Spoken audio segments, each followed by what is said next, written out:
5 cups, 5 names, 1 night. Good evening, friends. Tonight we go far north, to a coast no map shows, to an island the storms make difficult to find. There is a hill on that island, above a small valley. On that hill a hall, built by one man, with his own hands in a single winter. And inside that hall tonight, a man sits alone, 5 cups in front of him on the long table, one old dog at his feet. The fire is low, the night is long. He has been waiting a long time for tomorrow. I'll tell you why in a little while. Tonight's game is Valheim. I played this one years ago, and I have not touched it in a long time. I'll be rusty. The game has had a great many updates since I last set foot in it. New lands, new creatures, corners I have never walked. Tonight I'll be rediscovering it with you. If I take a wrong turn, if I fumble at something, a more careful player would not. Forgive me. The story is what we are here for. The world is just where the story breathes. I chose Valheim for tonight because the world it builds, the northern coast, the mead halls, the long quiet winters, the small fires in the dark, fits the story I want to tell. This is not a story of heroes. It is the story of a man who has been carrying things for a long time. And tonight is the night he sets some of them down. I have been carrying this story for some time too. I'm glad I get to tell it tonight. Before we begin, if you find a place in what we do here, if these stories help your evening settle, please consider subscribing. It is a small thing on your side. It is not a small thing on mine. A like helps the channel reach others who might need a quiet hour. And if you have a moment for the comments, even a single word, I read every one. Tell me what brings you here tonight. I like knowing who's on the watch with me. Now, let me take a breath. The fire is low. The night is long. Let's begin.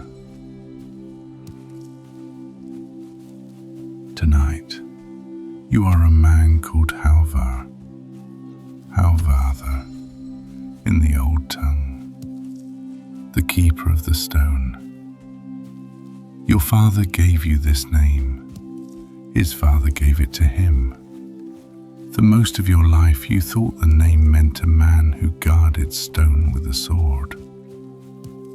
Tonight, you know it means something else. Tonight you sit alone in a hall you built with your own hands. The fire in the long pit is low, orange at its heart, grey along its edges. The smoke rises slowly toward the hole in the roof, and through that hole you can see one small piece of the sky. There are stars there tonight. The wind has dropped since sundown. The world outside is quieter than the world inside your chest. On the long table in front of you stand 5 wooden cups, each filled to the brim with the dark beer you brewed yourself this autumn. They arranged in a line.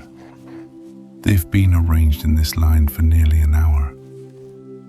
You have not yet touched them. At your feet lies your old dog. His name is Vinner. Vinner. In the old tongue, that word means friend.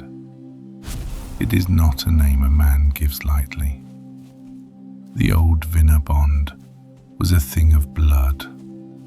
Two men opening their veins, mixing what came out, swearing that one would die for the other before the gods. You gave that name to a dog. You gave it to him because he was 4 months old and had already saved your life from a man with a knife who came over the wall one night when your daughter was barely walking. The dog was small then. He bit the man's hand. The man dropped the knife. You finished the rest. The dog was bleeding from the shoulder. You held him through the night. By morning, he had a name. That was 10 winters ago. He is grey at the muzzle now. His left ear is half gone, torn off in a raid the second winter you owned him. He limps on his back leg from a wound that should have killed him. He breathes slowly when he sleeps. He sleeps more than he used to. But he came on the boat with you. He almost died with you in the storm. He did not leave you. He has not left you. He will not leave you tonight. Tonight is your last night alone. Tomorrow or the day after, they have not come yet. The wind has been against them. Ira and your daughter will round the headland on the second ship. The bowman will raise a green cloth, which means all is well. You have walked down to the cove and back 3 times today, looking. There has been nothing. There will be nothing tomorrow either, you think. The day after, more likely. You have rehearsed this homecoming 100 times in your head, and you still do not know what your first word will be. You do not know whether your daughter will remember your face. She is 4 winters old. You left when she was 3. A year is a long stretch of time to a child. So tonight you do what you have been planning to do for a month. You sit. You drink. You remember. You speak to the dog. You say, Vinner, tomorrow they come. Or the day after. I keep saying it. Saying it out loud is making it more real, somehow. He does not raise his head. He has heard this from you a dozen times tonight. He is patient with you. He has always been patient with you. You smile a little. You say, you knew before I did, didn't you, old man? You knew the day Ira would come. The day Liv was born. The day my brother went to sea and did not come back. I think you have always known the things I have only guessed at. He flicks his tail once. That is enough of an answer. Tonight is your last night alone. Tonight you raise 5 cups for 5 men. Tonight you do an old thing in a new country. Let me tell you how you came here. Let me tell you even though you already know. Tonight, the telling is the thing. You will start with a decision. Because every long road has a moment that turned it from a thought into a road. Yours was small. It was nothing. That is the strange part. You did not have a vision. No raven came to your window. No old woman read your bones. There was just a moment. In the square of your old village, two men with axes raised over a goat. A goat. You were 42 years old, and you had just come back from cutting wood, and you stepped between two men over a goat. They lowered the axes. The goat did not. The goat ran. The men laughed about it later, around the fire. You did not laugh. You walked home and you did not say a word to your wife. Hera was at the loom. She had a cup of broth at her elbow that she had forgotten to drink. Liv was sleeping in the cot you had built her, the one you carved with the 4 little birds at the corners. The cot was getting too small. You stood in the doorway and you watched them both, and you thought, if we stay here, my daughter will see her first fight at 7, her first body at 12. By 15, she may be in one. I have walked through every room of this kind of life. Looking back, it is a beautiful kind of room to live in. It is not a good house. You did not say this to Hera at the loom. You said it to her in bed that night, in the dark, with her back against you and her hair smelling of wood smoke. You said, Hera, I think we have to go. She was quiet for a very long time.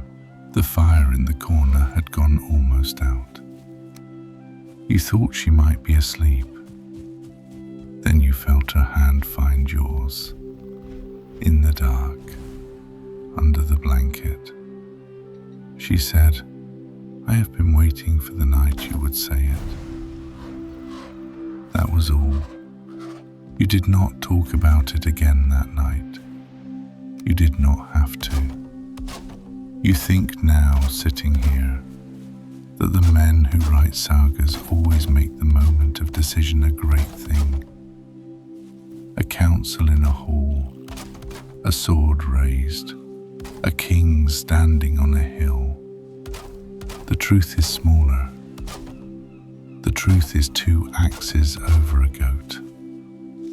The truth is a wife's hand in the dark, finding yours and saying, I have been waiting. You think now that real decisions are always made in the dark. The morning is just the part where you start to walk. Vina was on the floor at the foot of the bed that night. He woke up when Hera's hand moved. You felt him stand.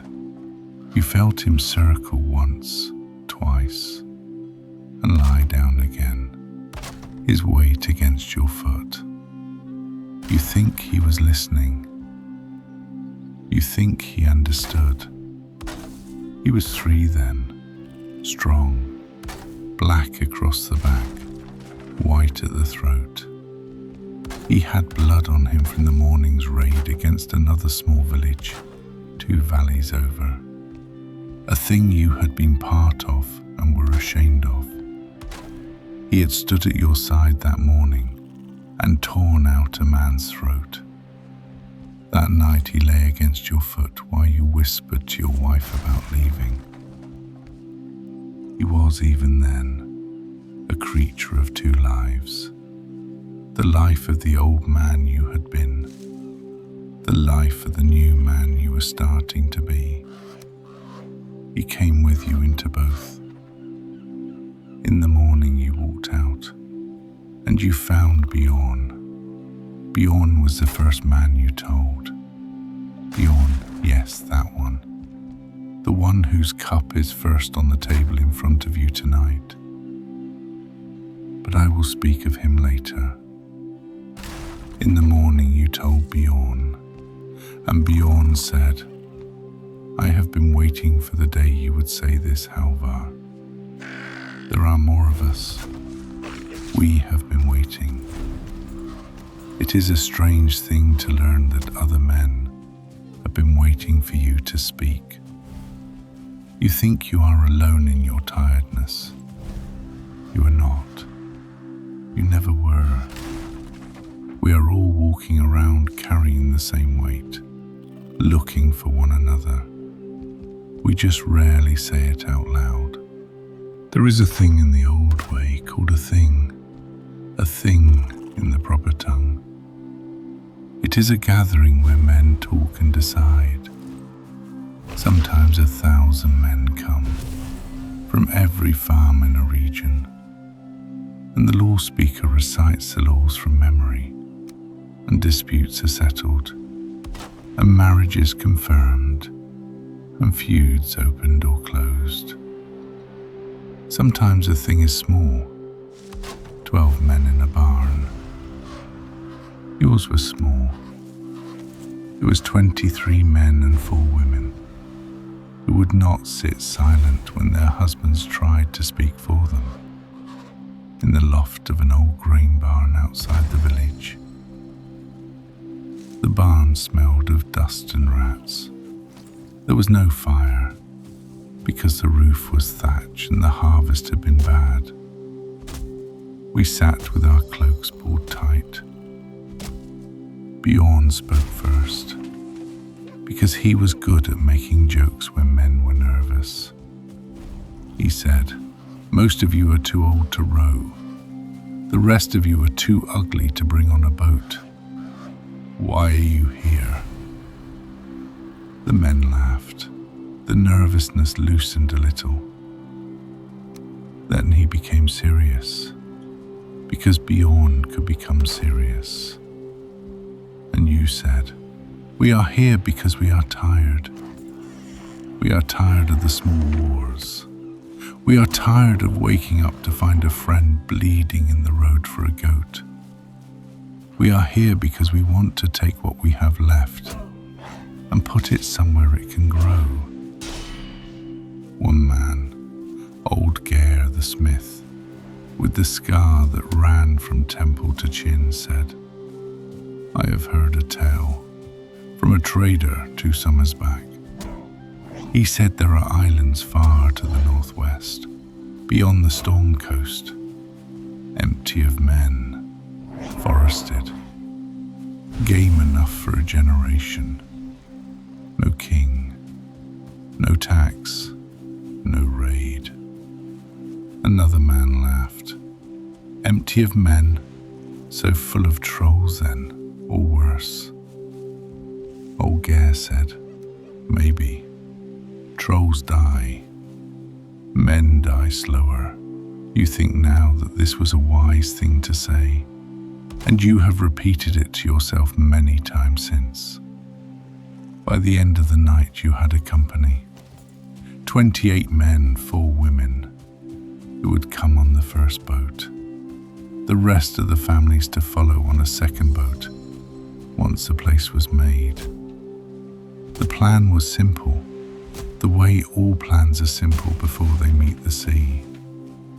Build one ship, provision her, sail northwest until you found land. Build a village, send word back, send a second ship for the families. Ira and Liv were on the list of those who would come on the second ship. You did not like that. You wanted Ira on the first boat. She wanted to be on the first boat. You spent 2 evenings arguing about it before she said, "Alva, listen. If the first boat is lost, both of us drown. If only the first boat goes, you find the place, and then you bring me. Liv only loses her father once, not her father and her mother in the same wave. You hated that she was right. You hated that you had argued. You said, 'I will bring you. I swear by the stone of my name. The first thing your foot touches on that shore will be a safe stone.' She said, 'Don't swear, just come back.' You did not swear after that. You only said, "I will come back." In the spring you built the boat. Vinno was at the boatyard every day. He learned to tell the smell of pitch from the smell of smoke, and the smell of fresh cut oak from the smell of seasoned. He slept on the keel some nights before it was upright. He was 8 winters old then, strong still, but his muzzle had begun to grey. You did not ask him whether he wanted to come. He had decided that the day Era said, "Don't swear, just come back." He never left your side after that. Some decisions are made in the dark by wives. Some are made in silence by dogs. The men in the sagas decide everything by torchlight, with their swords drawn. Real life decides differently. You sailed in the second week of summer, when the days were longest, and the sea was supposed to be most forgiving. The sea is not always what it is supposed to be. You had a mast and 1 square sail, oars for 30, a rudder of oak. You had a raven in a basket. You had a sunstone, a piece of cloudy crystal that, held against the sky on a grey day, would glow on one face, and that face was the side of the sun. The man who taught you how to use it was old when you were a boy, and dead before you grew a beard. You carried his stone in a leather pouch around your neck. The 5 days the sea was kind, the wind held northwest. We sang the rowing songs. Bjorn told the same 3 jokes every man on the boat had heard 10 times before. And every man laughed at all 3 of them, every time. Because that is what you do on a long sea voyage. On the 6th day, the wind changed. The old man at the prow, his name was Asbjörn, and he had been at sea more years than you had been alive, looked at the sky and said 1 word. He said, "A year." He said it the way a man says the name of a creditor, not afraid, tired, resigned. In the old way, a year is the lord of the sea. He keeps a great hall under the waves, and brews beer for the gods in the kettle the size of a small island. His wife is Ron, and Ron has a net so wide it can sweep a long ship from the surface in a single haul. They have 9 daughters, and the daughters are the waves themselves. Each wave that breaks against your bow is a daughter of Ron, reaching for you with cold fingers. When a man drowns at sea, the old men say, "A year took him." Ron's net found him. He drinks in the deep pool now. When you were younger, you believed every word of this. You poured a little beer over the side of the boat at every voyage's start, in case a year was thirsty and might be flattered. You stopped doing that the year your brother went to sea and did not come back. The beer had not flattered a year enough. You are speaking to your dog now. You say, "Vinna, the old gods in my old life were like difficult uncles. You poured them beer. You said the right words.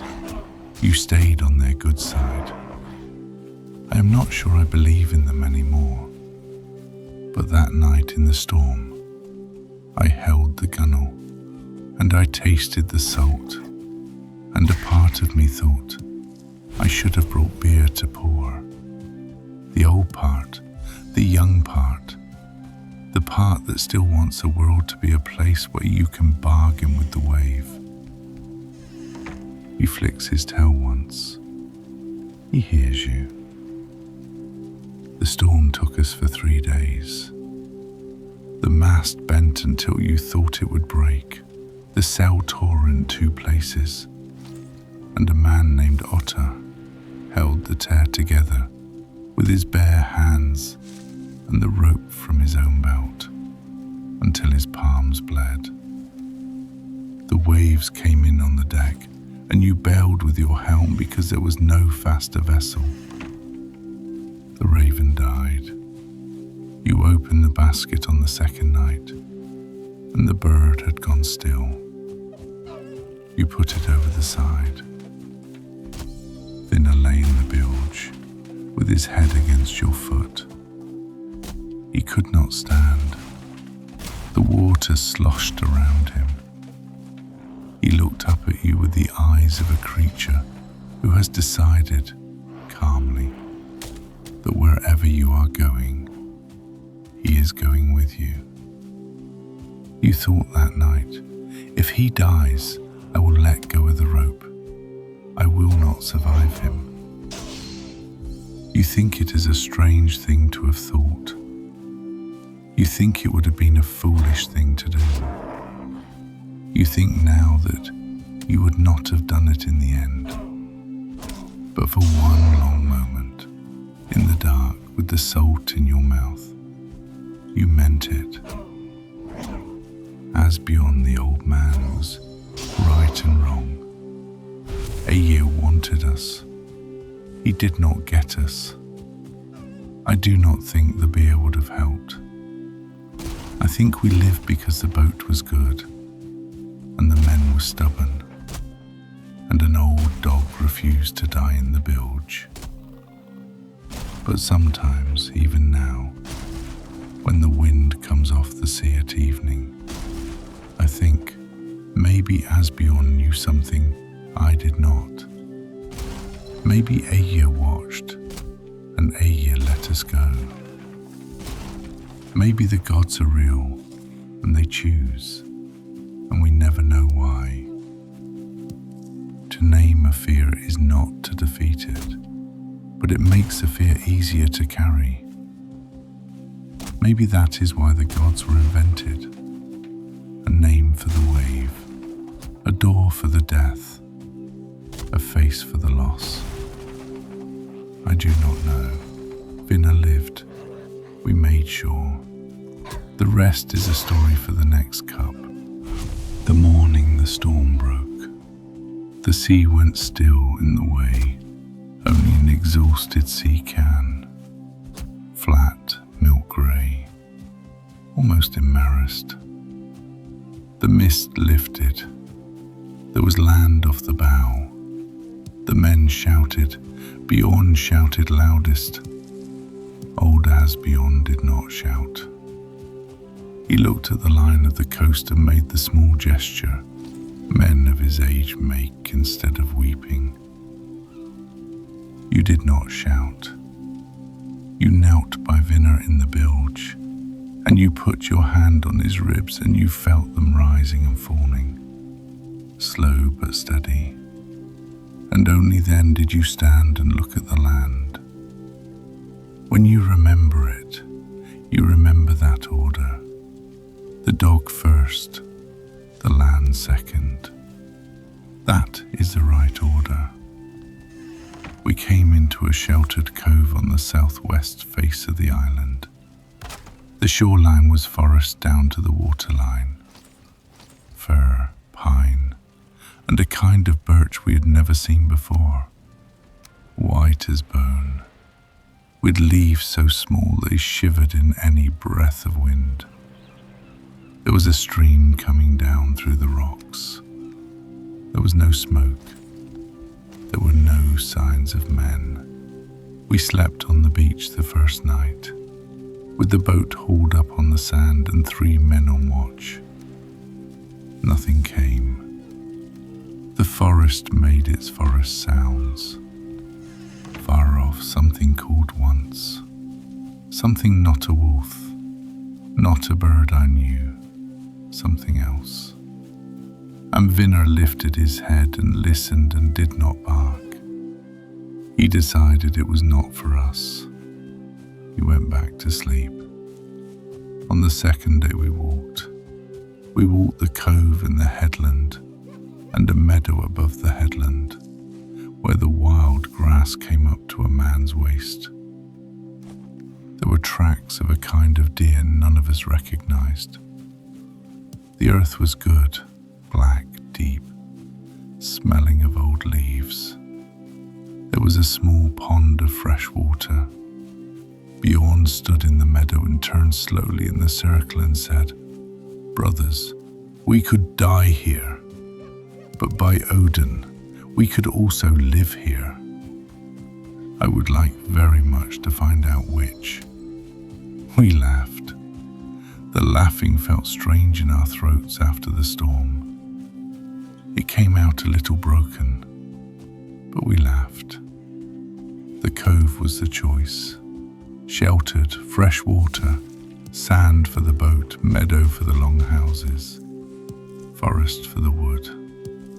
The decision was unanimous in the way decisions are unanimous when men are too tired to disagree. We marked out the village that afternoon.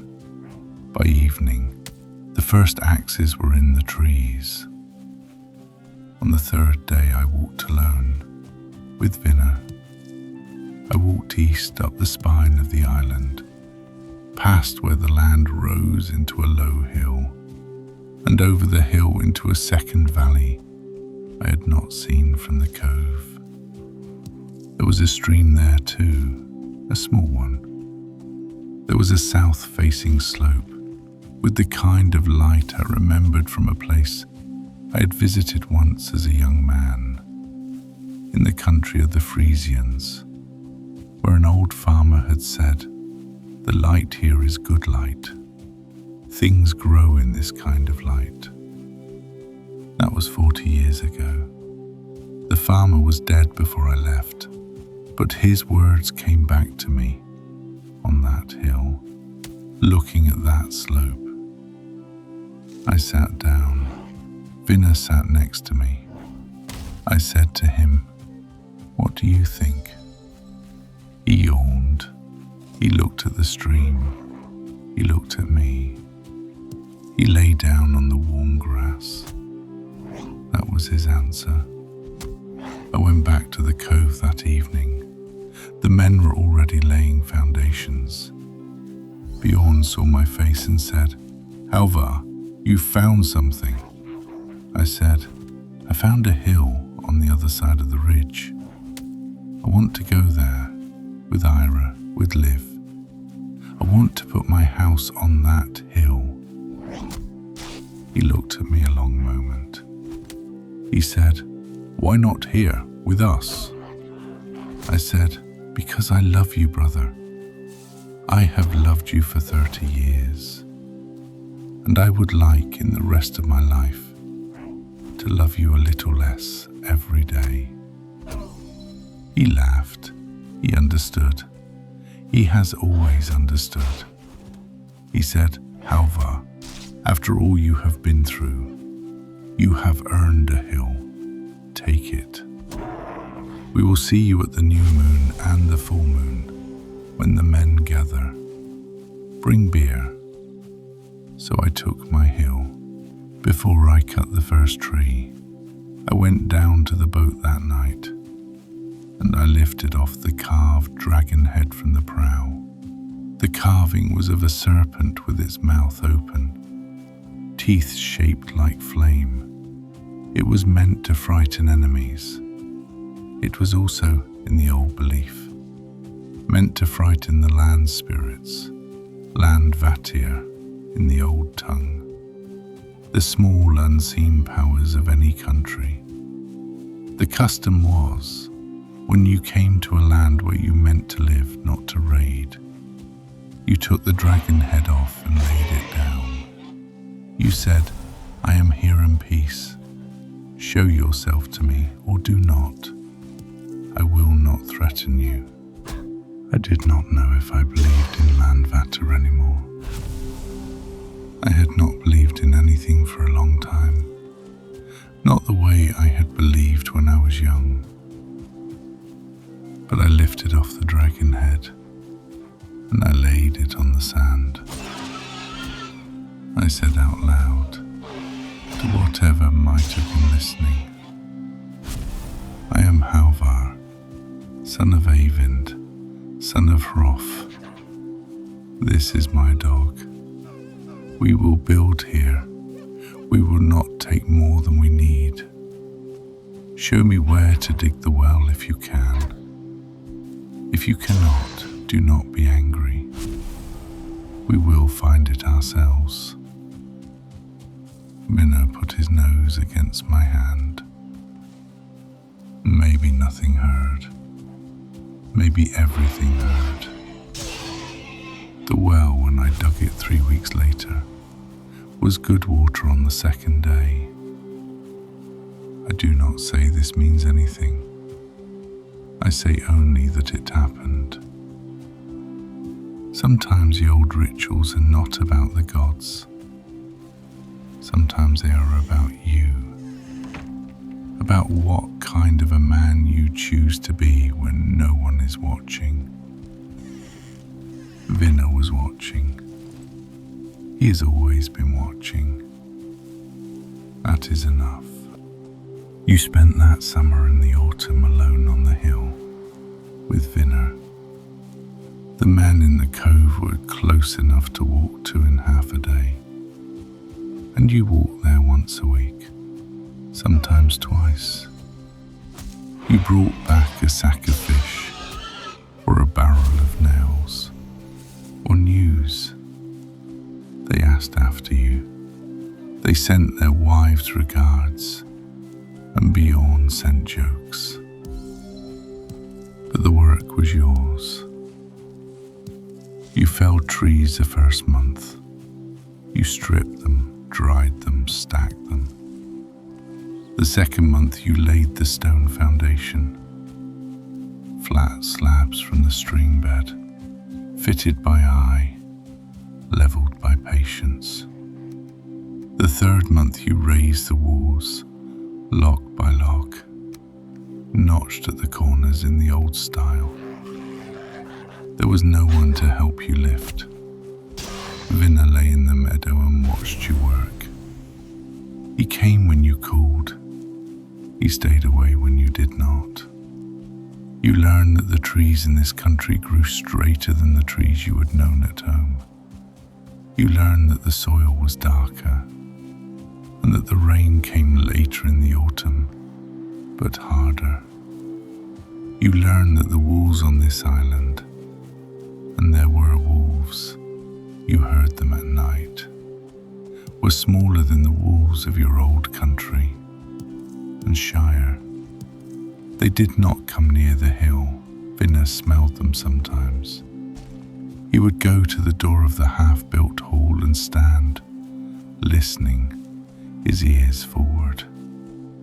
He never barked. He decided they were not his business, and so they were not. The first snow came late. You had the roof on by then. The fire pit was dug and stoned. The bench against the wall was finished. There was no door yet. You hung a thick wool blanket where the door would be. You moved in. That first night, with the snow falling outside and the fire going, and Vinna asleep on the rushes by the wall, you sat on the bench and you looked at your own hands. You looked at them for a long time. The hands of a man are the part of him that tells the truth. The face lies, the voice lies. The hands do what they have done. Your hands were calloused that night, in places they had never been calloused before. The pad below the right thumb, from gripping the axe haft. The base of the left palm, from shaving logs, the knuckles of the second and third fingers, both hands, from dropping a stone twice while laying the foundation. Your hands have been calloused for 30 years from the sword, from the shield rim, from the bowstring.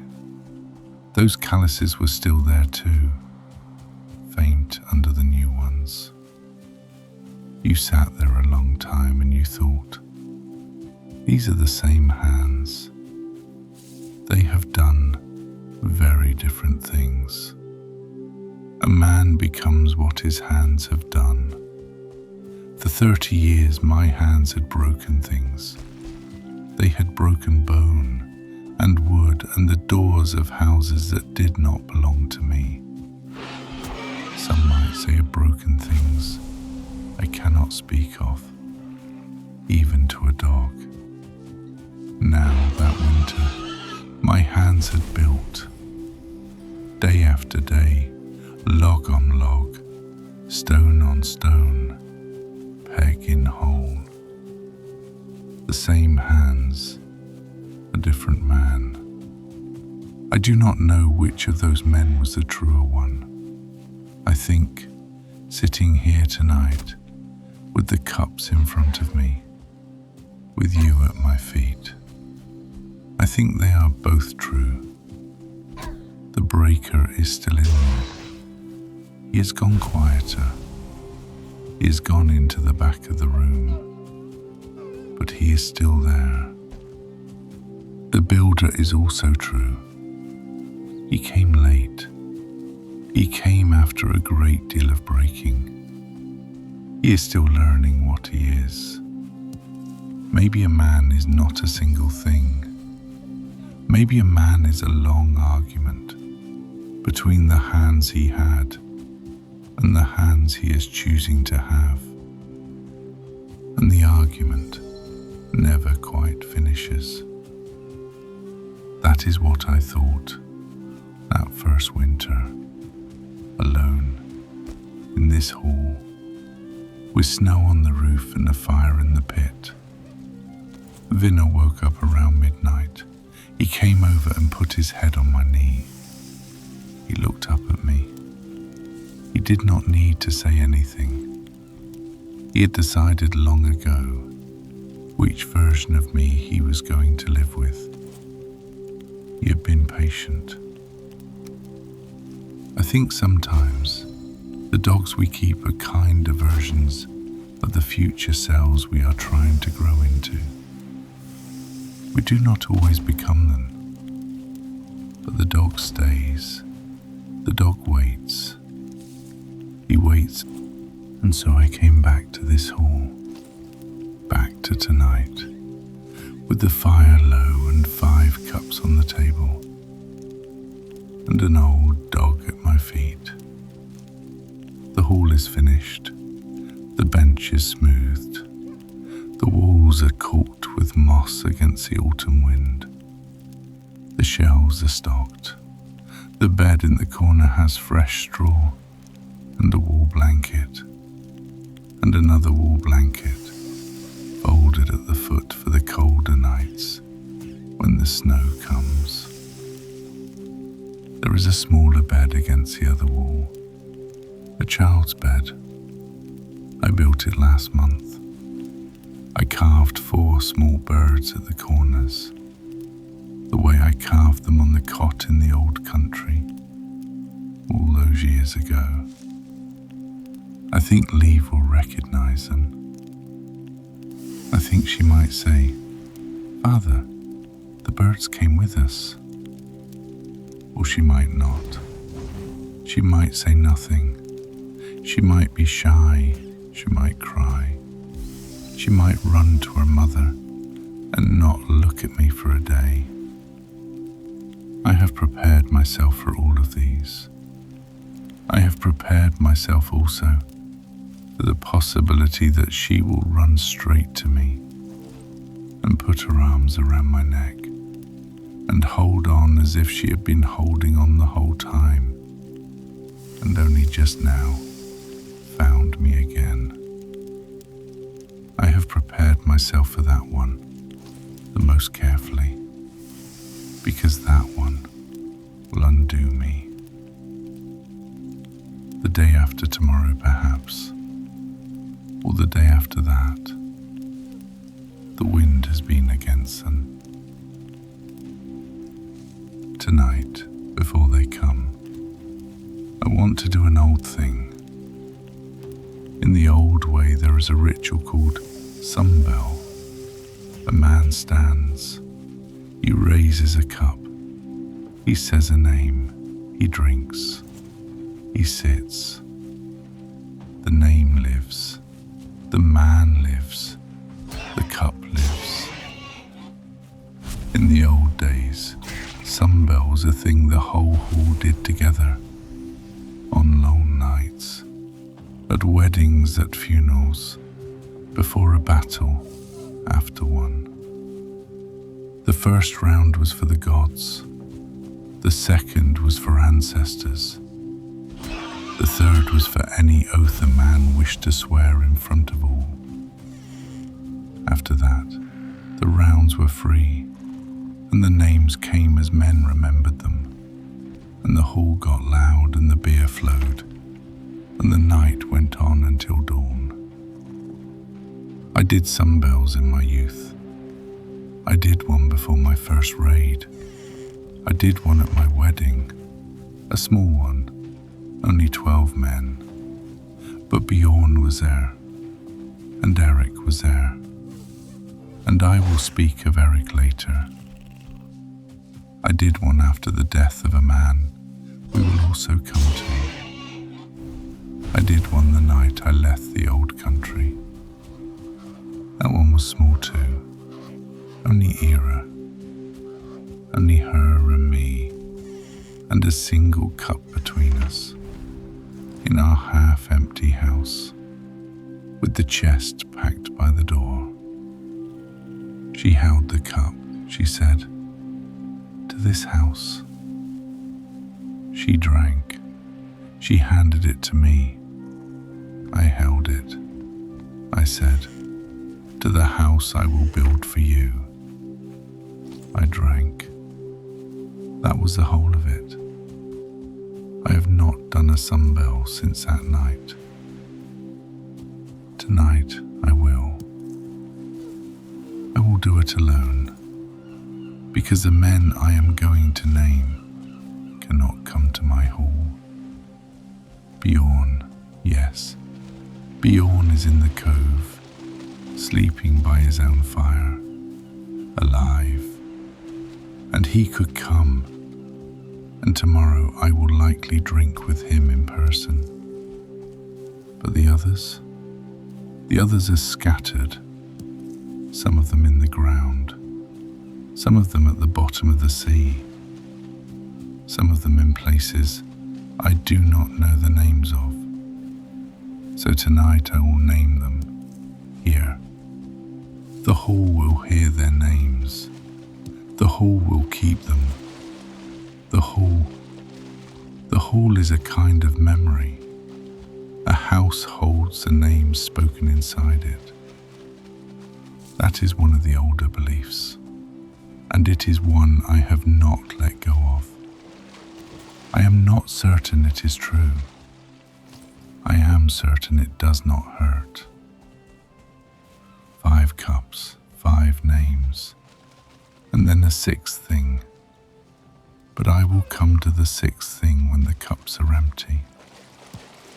I lift the first cup now. My hand is steady. The fire is low. Binner lifts his head a little, watches me, lays his head down again. He has seen this before, in older halls, in older years. He knows what is coming. So do I. The first cup is for Bjorn. Bjorn is alive. Bjorn is at this very moment asleep in a longhouse, half a day's walk from where I sit, with his wife in the second ship along with mine, with his 3 sons and his 1 terrible dog. And tomorrow, or the day after, he will be on the beach beside me, watching the green cloth come around the headland. The first cup of a sunbowl is not always for a dead man. The old way is to begin with someone you owe. The dead come later. I owe Bjorn my life 3 times, possibly 4. But the 4th time neither of us is sure who saved who. So we let it pass. 3 is enough. The first time was the morning of my first raid. I was 17. So was Bjorn. We had drunk too much beer the night before. Bjorn had drunk more than too much. Bjorn had drunk a quantity of beer that an older man would not have survived. And as we formed the line on the beach in front of the village, we were going to attack. Bjorn was a strange shade of green. He was sweating. His shield was tilting. He looked at me and said, "Alvar, I think I'm going to be sick." In the old way, this is the worst possible thing for a man to admit before a battle. The men around you start to wonder. The man across the line from you starts to smell weakness. Your father, looking down from wherever fathers go, starts to weep. So Bjorn was sick. He vomited a great quantity of last night's beer onto his own shield and onto my left foot. And the line broke around us laughing, and the village we were about to raid heard the laughing and came out to see what was the matter. The fight, when it came, was very short and very confused. I remember dragging Bjorn back from the line because he could not stand. I remember an axe coming at the side of my head. I felt the wind of it. I remember Bjorn at that exact moment heaving once more onto my shoulder.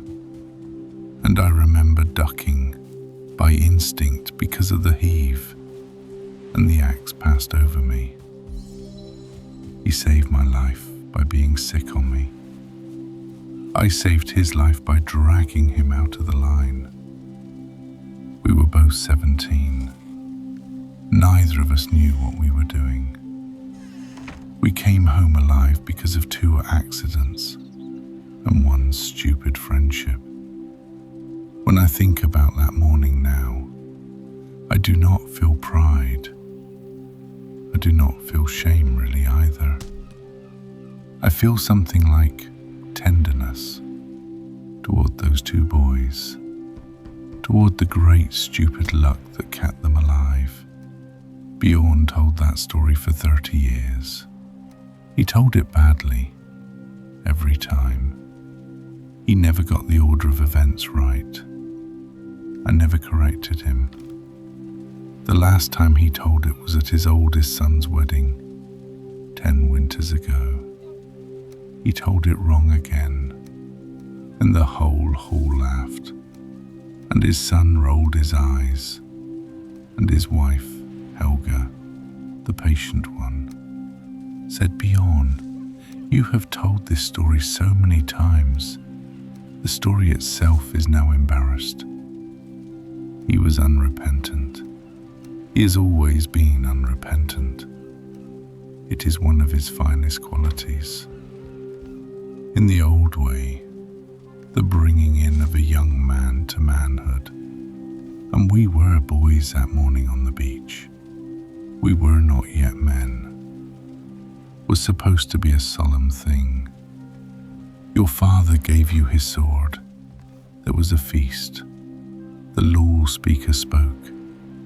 You drank with the men of the hall for the first time, as one of them, not as a child fetching the cups. My father gave me his sword on the morning of that raid. He gave it to me at the door of our house. He said, "Alvar, come back." That was all he said. He did not weep. I did not weep. I think now, with all the years I have had to think about it, that we should both have wept. There was nothing wrong with us. There would have been something right about it. But we did not. When you are 17, victory feels like victory. Coming home with all your fingers feels like winning. The raid, bad as it was, badly conducted, embarrassing in the telling, felt like the start of the long career. A long song, a man's name being made. When you are 42, you know that most victories are losses, with better lighting.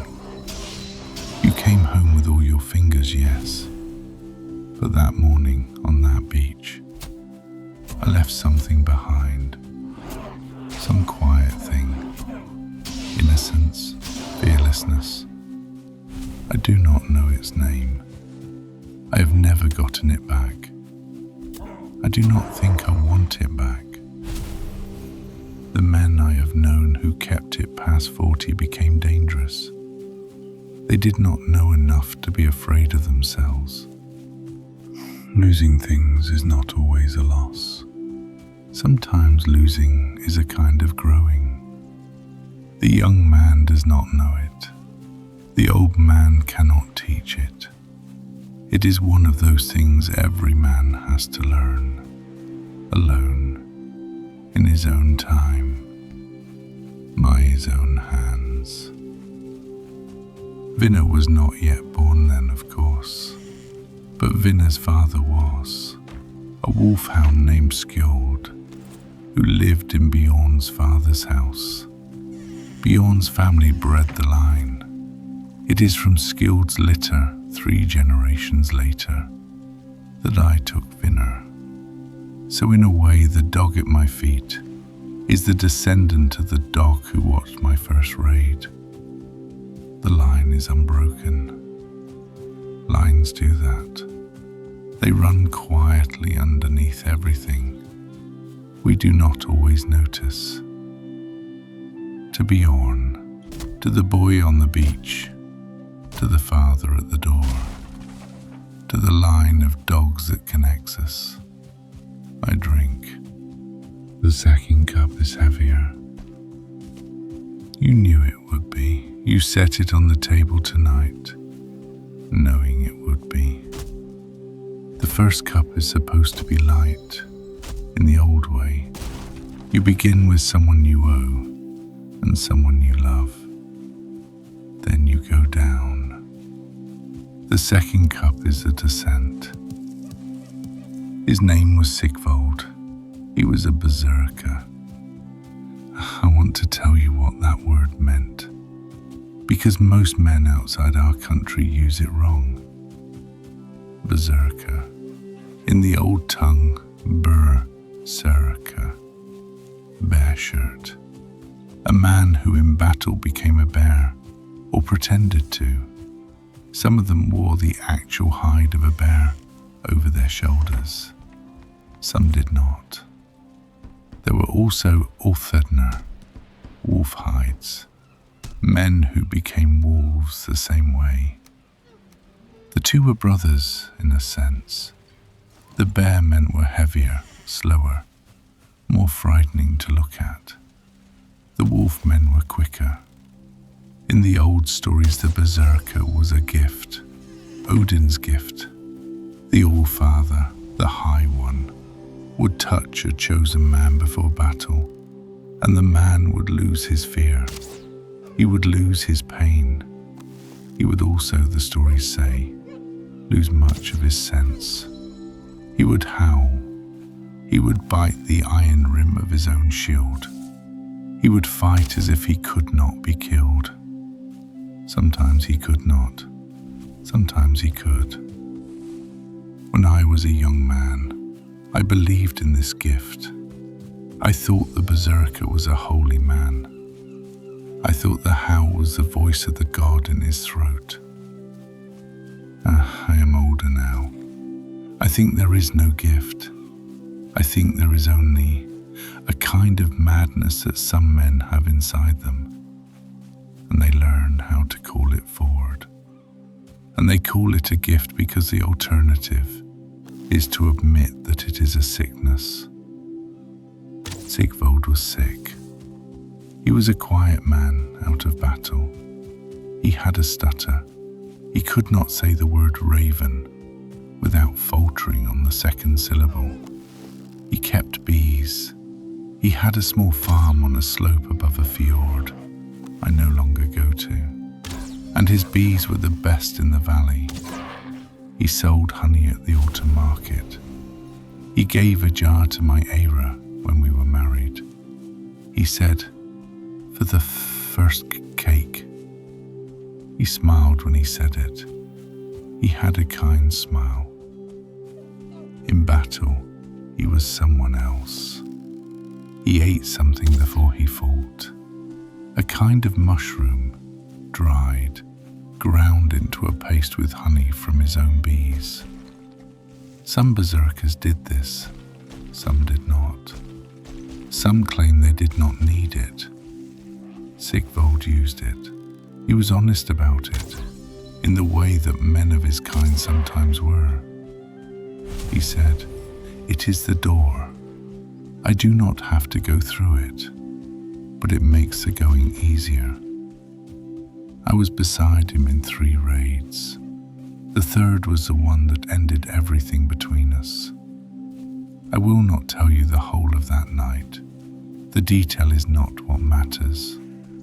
What matters is this. It was a small village in a valley we should not have been in. There were men there who fought, and there were people in the houses who did not. And by the middle of the night, the houses were burning, and Sigvald was outside one of the houses, and I came around a corner and saw him. He was on his knees. He was facing the door of the house. The door was open, the light from the inside. There was still a fire inside, even with the rest of the house burning. The light was on his face. He was not howling. He was not a bear. He was Sigvald the beekeeper with the stutter, and he was crying. He saw me. He did not get up. He did not say anything.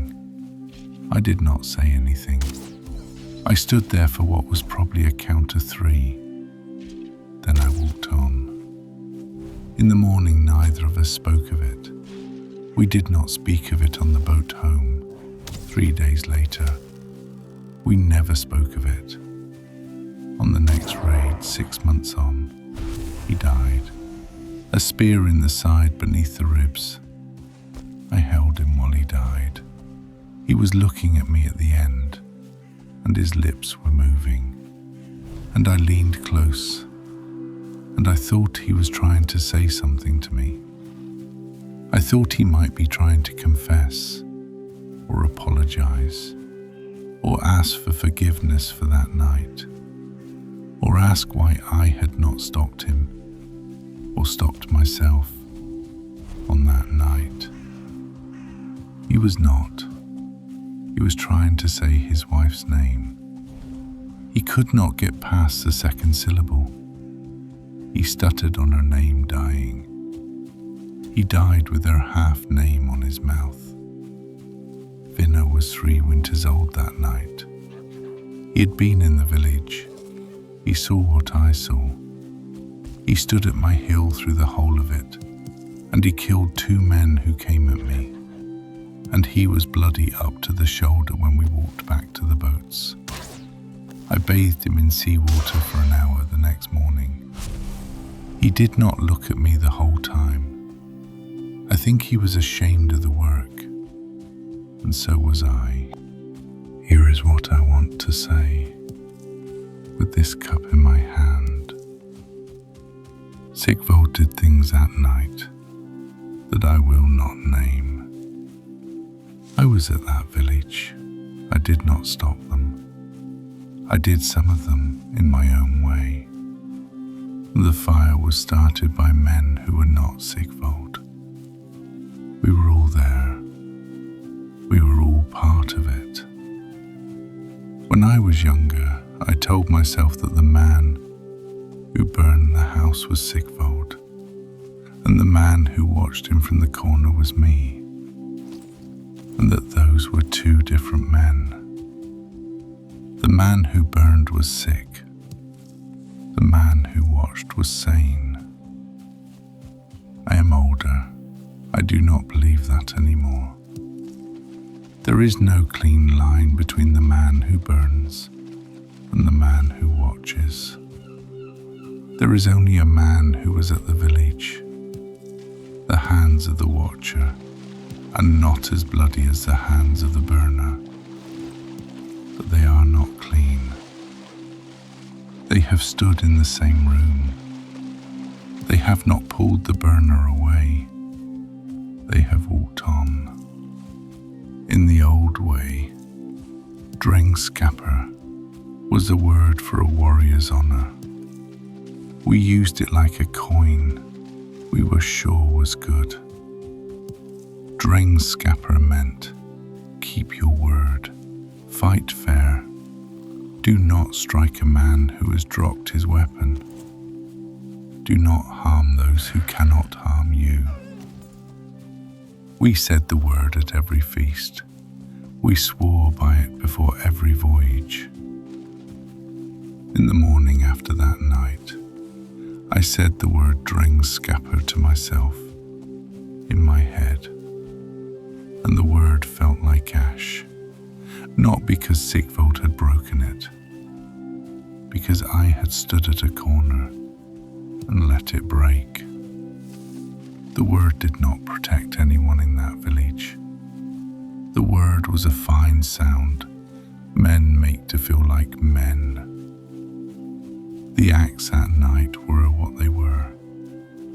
I have spent 20 years trying to understand whether I am a good man who once did a bad thing, or a bad man who has spent 20 years pretending. I do not think the question has an answer. I think a man is what he does in the moment, and what he does after, and the doing after lasts the rest of his life. I am building a hall on a hill in a quiet country for a woman and a child. The Sigvald in me, the watcher at the corner, is not gone. He is sitting somewhere in the back of the room, the way the breaker sits there. He is quiet now. I do not let him out. I have not let him out in many years. He will not get out tonight. He will not get out tomorrow when my daughter walks across this floor. But he is in the room, and I do not lie to myself about that anymore. To Sigvald, the beekeeper, the stutterer, the kind smile at my wedding, the man on his knees in the firelight. You were wrong, brother. So was I. I am sorry. I drink for you and for what you carried, and for what neither of us could put down. I drink the third cup. His name was Olaf. He was 23 years old when he died. He should not have died. He died because of me. I want to be precise about that. He did not die because I struck him. He did not die because I sent him to be struck. He died because of an arrangement of small things, small acts, small failures of attention, small moments where I could have said one thing and I said another. The chain of causes is mine. I do not let myself off it. He was Bjorn's cousin, twice removed, on his mother's side. He He had grown up looking at me the way a younger brother looks at an older one. He came to my house in the old country when he was 16, asking to be apprenticed in the craft of war. I had no business taking on apprentices. I took him on anyway. He learned. He was good. He had quick hands and a slow temper, which is the best combination a fighter can have. He was thoughtful. He read runes. He could not write them, but he could read them, which was rare in our country. He could play the lyre badly, and he could sing less badly. And at feasts he was the one men called up to sing the old ballads, the long ones, the ones about lost armies and lost hopes. He had a sweetheart in the next valley. Her name was Inga. She was 18. They were going to be married in the spring. He died in the autumn. There was a quarrel, not mine originally. It belonged to another man, a smith named Ulf, who was difficult, who drank, who had a habit of speaking ill of women he had never spoken to. At a sunbell in our hall, a year before, Ulf had said something about a woman in our valley, and I had stood up and told him to be quiet. He went quiet. He was the kind of man who took an order, but he did not forget. A year later he found his moment.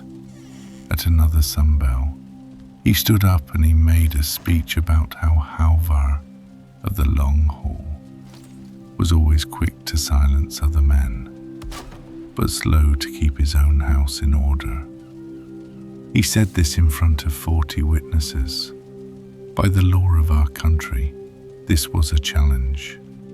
Not in words exactly, but in form. The form said, defend your name or lose it. In the old way, the form was holmgang,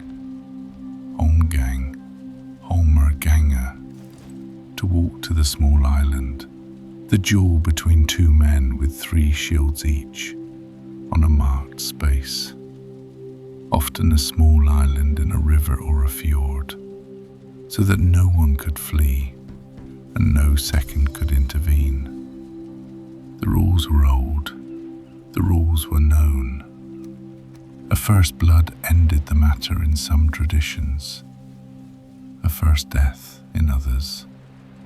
There was always a price set down before the duel, in coin or cattle, fixed by law. The losing side paid it to the winning side.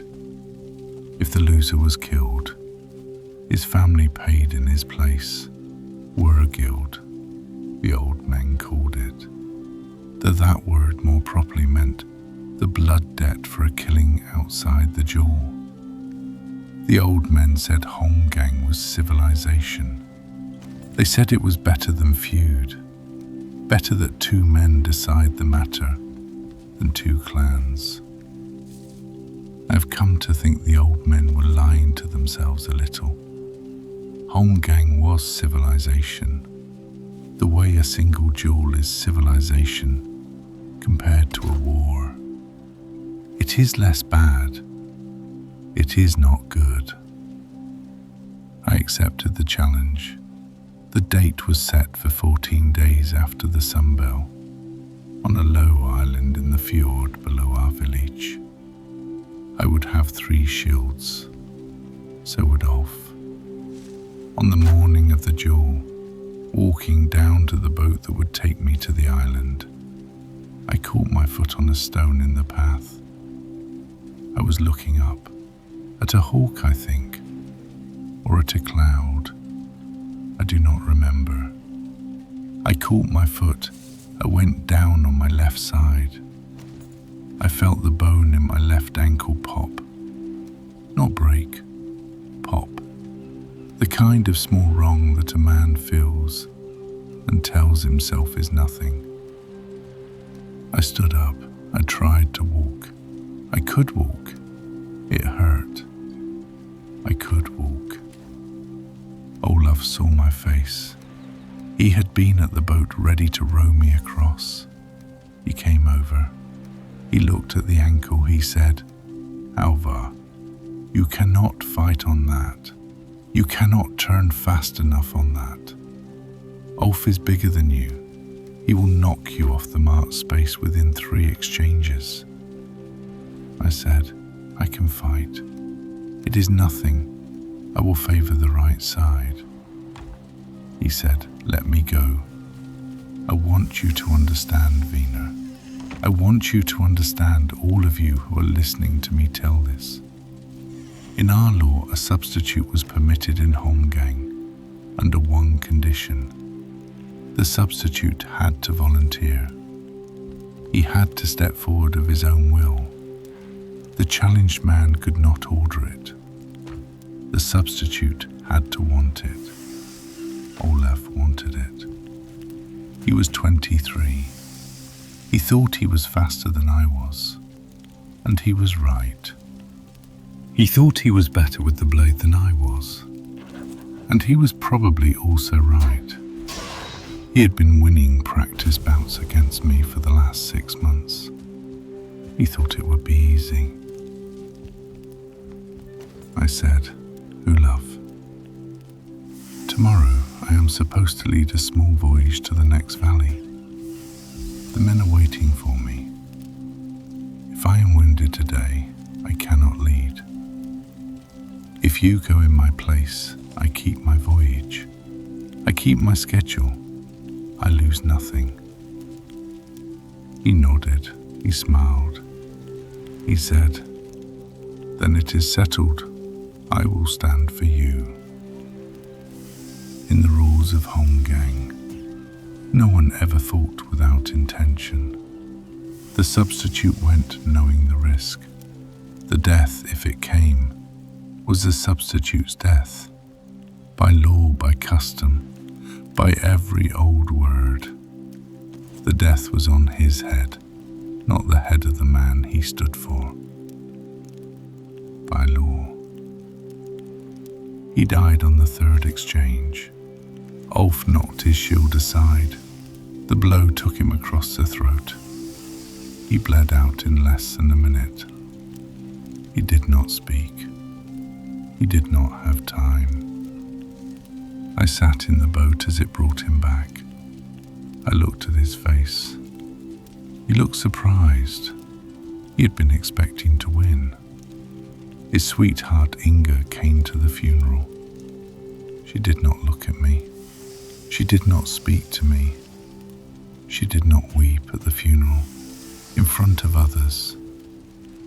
But I saw her the next week kneeling by the cairn we had built at the edge of the village. And she was weeping, and she was striking the stones with her bare fists. And I turned around before she could see me. I could not face her. His mother, her name was Sigrid, a thin woman with grey hair, worn in 2 long braids, came to my house 7 days after the funeral. By the old custom. By the old custom, the man who survives such a thing pays wergild to the family. The amount was fixed. I had calculated it. I had it ready. I gave her the silver in a leather bag in front of 3 witnesses. I said, "Sigrid, I am sorry." She took the bag. She weighed it in her hand once. She did not look at me. She did not speak. She turned and walked out of my hall. She did not say goodbye. In the old law, the giving of wergild closed the matter. The blood debt was paid. The 2 parties walked apart. The dead man was at rest. The living man was free. The law was wrong. The law is sometimes wrong. In our country we had a word, nithing. It meant a man without honour, a man whose own kin would not feed him, a man whose name no one would speak. There was no worse word. To be called nithing was, for many men, worse than being killed. I told myself for years that I was not nithing. I had paid Wergild. I had given silver. I had spoken the words. I had attended the funeral. I had done all the things the law required. The law said I was not nithing. I think now that the law was speaking about a different kind of debt than the one I owed. Wergild closes a public debt. It says to the village, peace, no feud, the matter is finished. But there is another debt, a private one, between you and the dead man, between you and the dead man's mother, between you and the woman who beat the cairn with her bare hands. That debt is not closed by silver. It is not closed by anything. It is carried. Some debts are not paid. They are only carried. A man learns that eventually. After he has learned it, he becomes a little quieter. He is less quick to speak. He is more careful with the words yes and no. He weighs his promises. He does not ever again let a younger man stand in for him on a small island in a fjord, on a morning when his ankle popped on a stone he was not watching for. To Olaf, the boy with quick hands and a slow temper, the reader of runes, the battlerist, the good singer of long ballads about lost armies, the man Inga did not get to marry in the spring. I am sorry, brother. I have been sorry for 19 years. I will be sorry tomorrow, and the day after, and every day until I do not draw breath. The sorry will not bring you back. The sorry was never meant to. The sorry is something I carry, because there is no place else to put it. I drink the fourth cup. I have to tell you about my brother. He was not my brother by blood. He was my brother by the longer way. The way a man and a boy grow up beside each other for 15 years, and then look at each other one morning and realize that whatever a brother is, this is what they are. His name was Eric. We were born in the same village, 2 months apart. His mother and my mother had birthed us in the same house, because his family's house had no roof that winter, and ours did. So we shared a roof from the first hour. We shared a roof for many years after. He was a little smaller than me as a child, a little quicker. He could climb a tree faster and skip a stone further. And he won at games of taffel 7 times out of 10 when we were 9. I did not mind. I have never minded losing to people I love. There is no shame in it. The shame is in losing to people you do not love and pretending you do not care. We learned to fight together. We learned to drink together. We loved the same girl one summer, a girl named Astrid, who had grey eyes and laughed too loud. And we were both 15, and we both wrote her terrible verses, and she chose, after a great deal of consideration, neither of us. She married a fisherman from a village 3 valleys over. We saw her only once after that, at a market, and she nodded politely and we nodded politely, and Eric bought a length of green wool from her stall, and we walked away, and 10 paces from her stall, Eric began to laugh, and I began to laugh, and we laughed until we could not breathe, because at 15, everything is the end of the world, and at 25, it is a story you tell to your wife at the fire. I was 26 when I married Ara. Eric was at the wedding. He was the man who walked her up to the door. By the old custom, this is supposed to be a brother of the bride. But Ara had no brother. Her brother had died of fever the winter before. And so I asked Eric. He said yes before I had finished asking. He stood beside me at the wedding. He raised the first cup.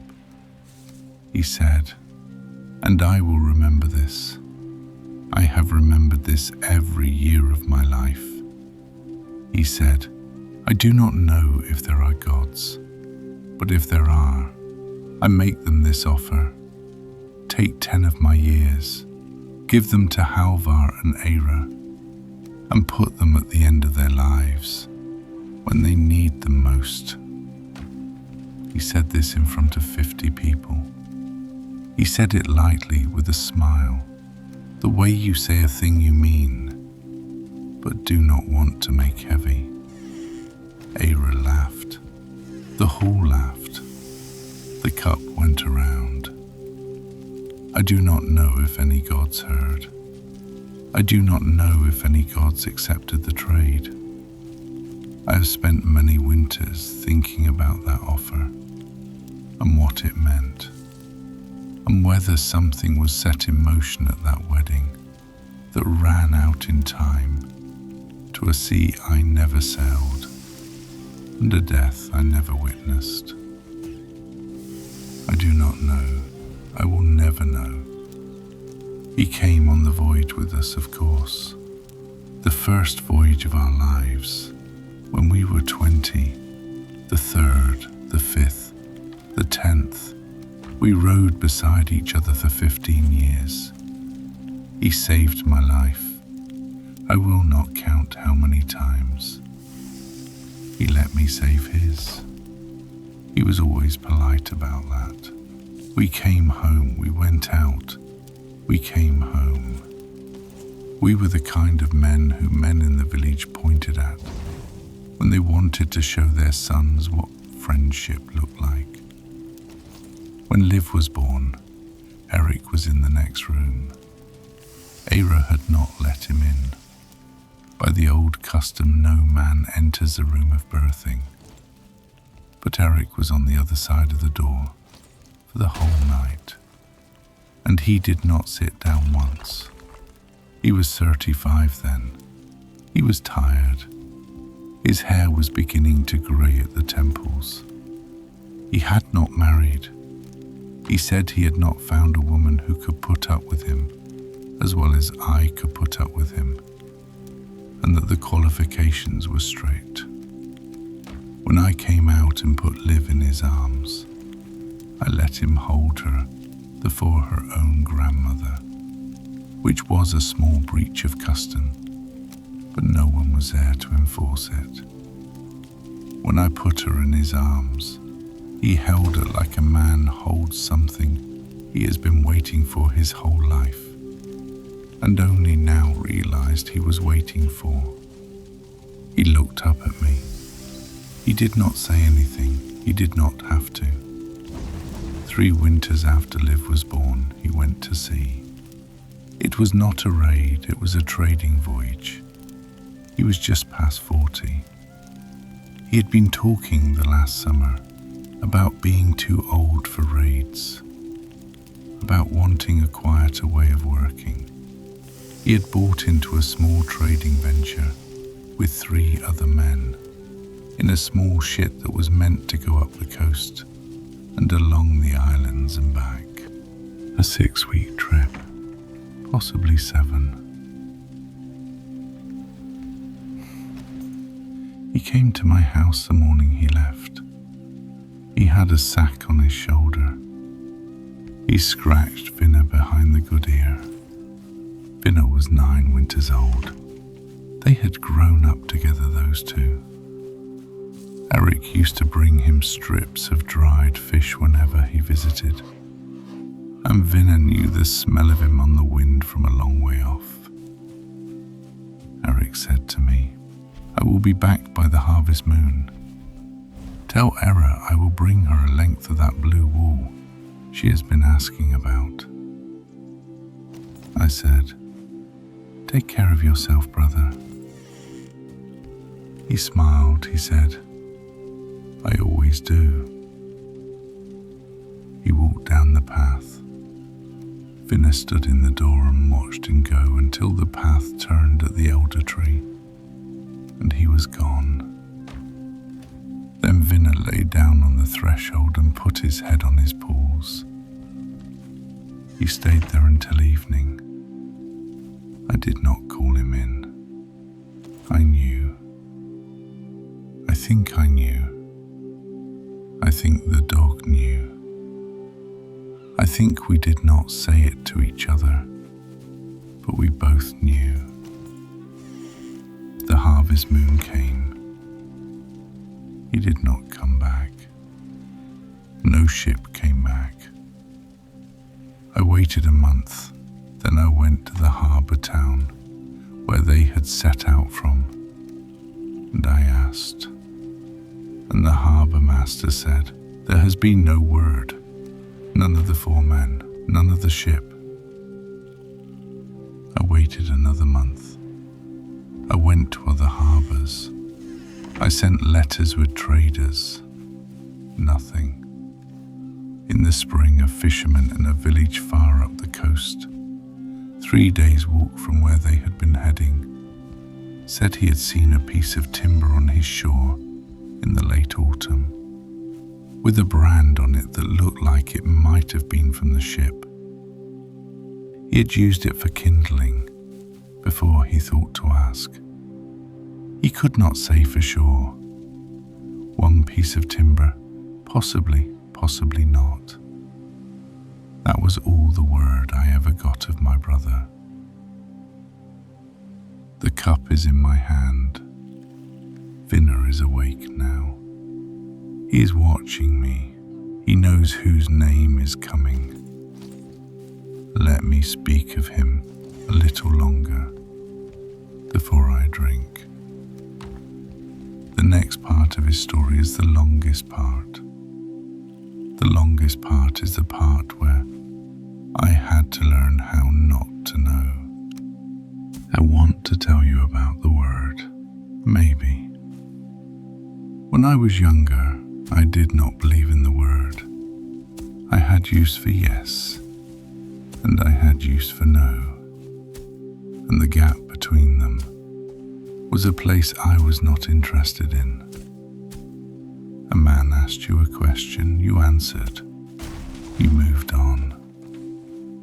The yes man did the yes work, the no man did the no work. The maybe man was in the old saying, a coward who would die in the middle of the road for not picking a side. I have learned in the years since my brother went to sea that maybe is the largest country a man ever lives in. It is bigger than yes. It is much bigger than no. The wise old men of any village, when you finally get them to talk, late at night, when their wives have gone to bed, they live in maybe. In the first year after Eric did not come back, I lived in no. He is dead. The ship sank. There is no point in hoping. I am a man who faces the truth. I am the kind of man who does not lie to himself. In the second year I lived in Yes. He is alive somewhere, maybe washed up on a foreign coast, maybe injured, maybe living among strangers under a different name. He will come back. I will hear the door one night and there he will be. In the third year, and the fourth, and the fifth, and every year since, I have lived in maybe. Maybe he is alive. Maybe he is not. Maybe his ship was taken by Ager's 9 daughters in a single wave on a black night, and he is in the deep hall now, drinking, and his beard is full of seaweed.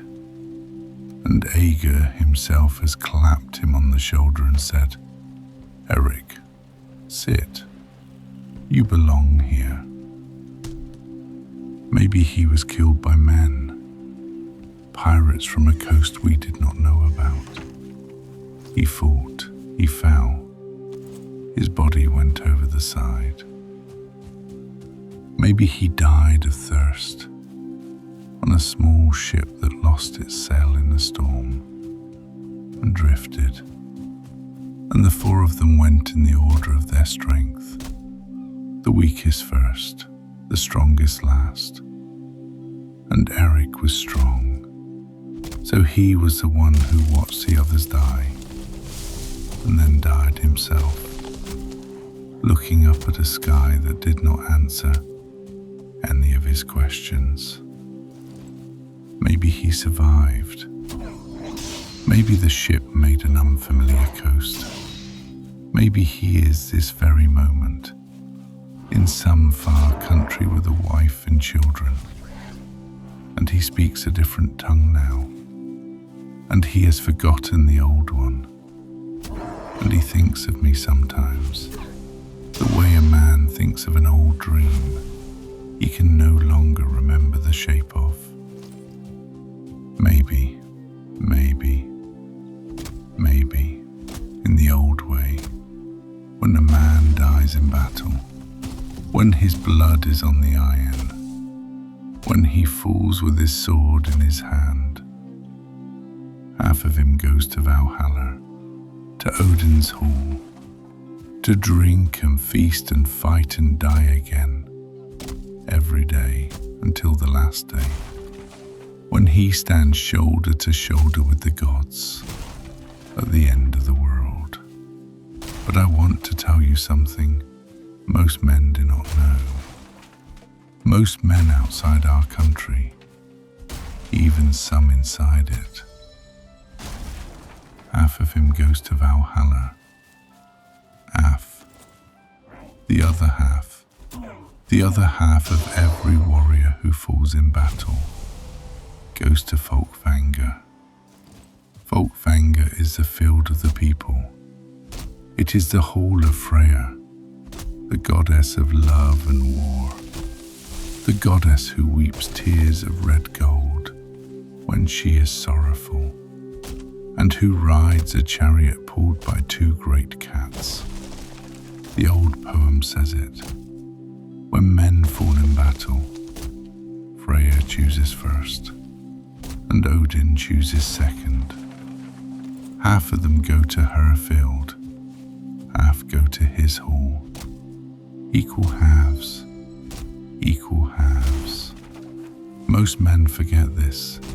They speak of Valhalla as if Valhalla were the only place. They forget Freya. They forget Folkvanger. The poets sang of Valhalla because Valhalla had a more dramatic name and more drinking songs. Folkvanger was quieter, a field, a hall, a goddess who chose first before Odin had his say. I think sometimes that maybe Eric is at Folkvanger. He had pale hair, almost gold. Freya's hair, the old stories say, was gold. She had a partiality, the old stories say, for men whose hair was like hers. She would have looked at the field of the fallen after the storm closed over Eric's ship, and she would have walked among them, and she would have stopped at the boy from my village with the gold hair and the surprised face, and she would have said, "This one, he is mine." And Odin would have nodded and walked on, because Freya chose first. And Eric would have stood up, and he would have followed her toward a field where the grass was long, and the light was the light of an afternoon that does not end. And there would have been a hall in the distance, and other men gathered there, and a fire burning. Maybe, or maybe Helheim, the cold place, the place for those who did not die in battle. Hell, the half-living, half-dead woman who keeps that hall. She is not cruel in the old stories. She is firm. She is patient. She does not weep, but she does not torment. She accepts those who come. They sit at her tables, and they eat the cold food, and they speak softly. And the hall is dim, but it is not dark. If Eric did not die with his sword in his hand, if he died of thirst, of hunger, of cold, of slow time on a quiet sea, then he is at hell's table now. And that is not a bad place. It is a place. He is somewhere. Or maybe nowhere. Maybe death is a door that does not open onto another room. Maybe the old men who told us the stories were lying. Kindly, beautifully, generously, but lying. To comfort their own children at their fathers' graves.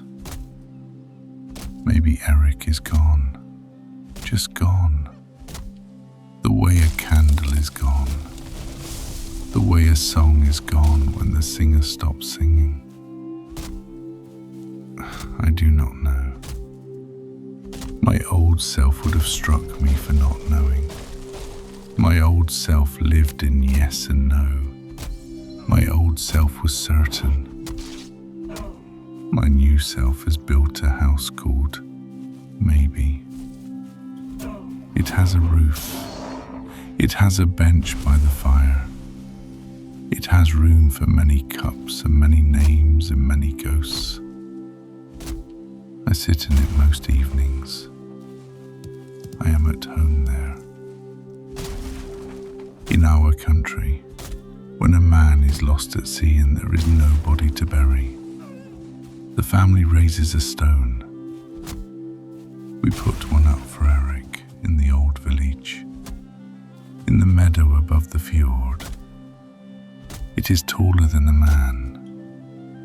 It has rooms on it. His name, his father's name, the words lost on the dark water.